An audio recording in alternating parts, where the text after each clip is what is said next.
కొంతకాలంగా రైల్వేలో వరుస ఉద్యోగ నోటిఫికేషన్లు వస్తున్నాయి. తాజాగా ఈస్టర్న్ రైల్వే కోల్కతా మరో నోటిఫికేషన్ విడుదల చేసింది. 10వ తరగతి ఇంటర్ అర్హతతో మొత్తం 3115 ఉద్యోగాల భర్తీకి ప్రకటన జారీ చేసింది. ఈ పోస్టులకు ఎలాంటి రాత పరీక్ష లేదు. Fitter, welder, mechanical, machinist, carpenter, painter, line man, wire man, REF and AC mechanic, electrician విభాగాల్లో ఈ ఖాళీలను భర్తీ చేయనుంది. అర్హత కలిగిన అభ్యర్థులు ఆగస్టు 14వ తేదీ ఉదయం 11 గంటల నుంచి ఆన్లైన్లో దరఖాస్తు చేసుకోవచ్చు.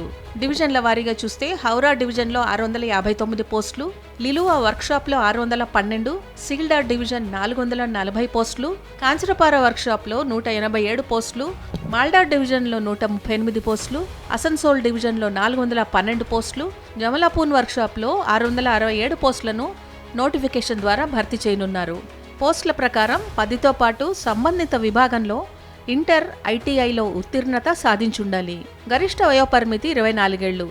ఆగస్టు 14 నుంచి సెప్టెంబర్ 13 వరకు దరఖాస్తులు స్వీకరిస్తారు. రిజిస్ట్రేషన్ ఫీజు కింద జనరల్, ఓబీసీ, ఈడబ్ల్యూఎస్ అభ్యర్థులు 100 రూపాయలు చెల్లించాలి. మిగిలిన వారికి ఎలాంటి ఫీజు లేదు.